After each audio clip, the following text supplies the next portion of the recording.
کہ آپ کو پتہ ہے کہ مہنگائی کے اثرات ہماری زندگی کے ہر شعبے میں پڑ چکے ہیں۔ ایک بہت بڑا شعبہ بجلی کا ہے۔ بجلی کے بل اس قدر ہے کہ آپ کو بتانے کی ضرورت نہیں ہے۔ تو مساجد اور مدارس اس کے لیے تو ایک بہت بڑا یہ مسئلہ بن گیا ہے۔ اسی پریشانی کے پیش نظر بعض مساجد اور مدارس نے یہ فیصلہ کیا کہ سولر جو اس کا متبادل ہے، کافی حد تک اس میں فائدہ ہے، تو وہ اکثر مساجد والے لگا رہے ہیں۔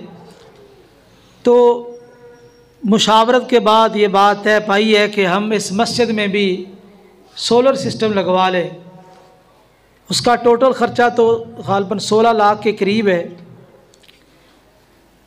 تو سولر کے لیے 20 پلیٹیں درکار ہیں، اور ایک پلیٹ جو ہے یہ تقریباً 35,000 کی ہے، اور اس کے علاوہ دیگر اخراجات بھی ہیں، یعنی 16 لاکھ ٹوٹل اس کا خرچ ہے۔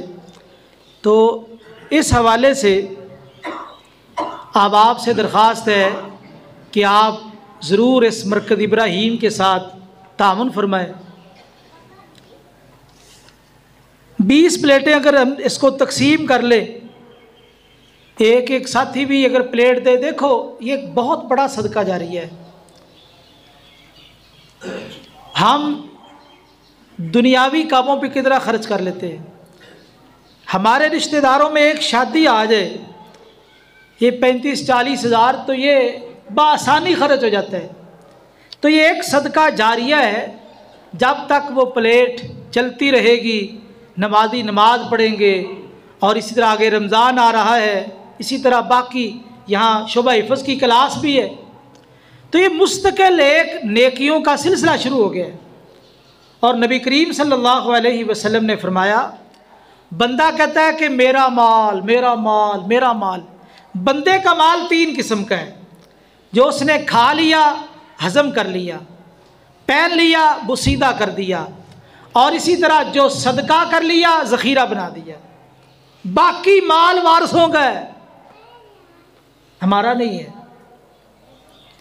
ایک حدیث میں آپ نے صحابہ سے پوچھا، تم میں سے کون ہے جو اپنے مال سے زیادہ اپنے وارث کے مال سے محبت کرتا ہے؟ صحابہ نے کہا اللہ کے رسول، ہر کوئی اپنے مال سے پیار کرتا ہے۔ فرمایا بندے کا مال تو یہ 3 طرح کا ہے، باقی تو سب وارثوں کا ہے۔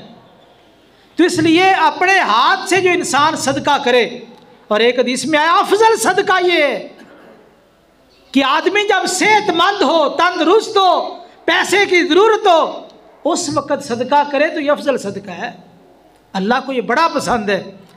تو اس لیے چونکہ ہمارے یہاں ماحول تو نہیں ہے کہ ہم جمعے کے اندر باقاعدہ جو ہے نا وعدے لیں، لیکن اللہ کے ساتھ تو کم از کم وعدے کریں، ہلکا سا ہاتھ کھڑا کر دیں۔ یہ 20 پلیٹیں ہیں، تو احباب اگر محبت کا مظاہرہ کر دیں تو مسجد کے لیے الحمدللہ ایک ساتھی نے وعدہ کر لیا، اور کوئی ساتھی؟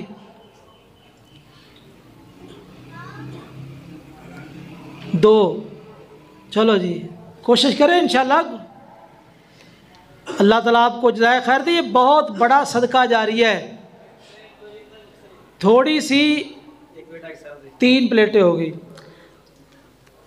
دیکھو جس طرح ہم اپنے دنیاوی امور مشقت کے ساتھ بھی حل کر لیتے، تو ہم دین کے لیے اگر قدم اٹھائیں گے، خرچ کریں گے، تو یقین جانیے اللہ تعالیٰ ہمارے لیے کتنے خیر کے دروازے کھولیں گے۔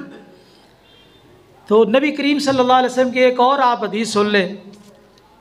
آپ نے فرمایا کہ لوگوں صدقہ کیا کرو، صدقہ کیا کرو، صدقے کی مناسب جگہ مل جائے تو خرچ کر دو۔ کیوں؟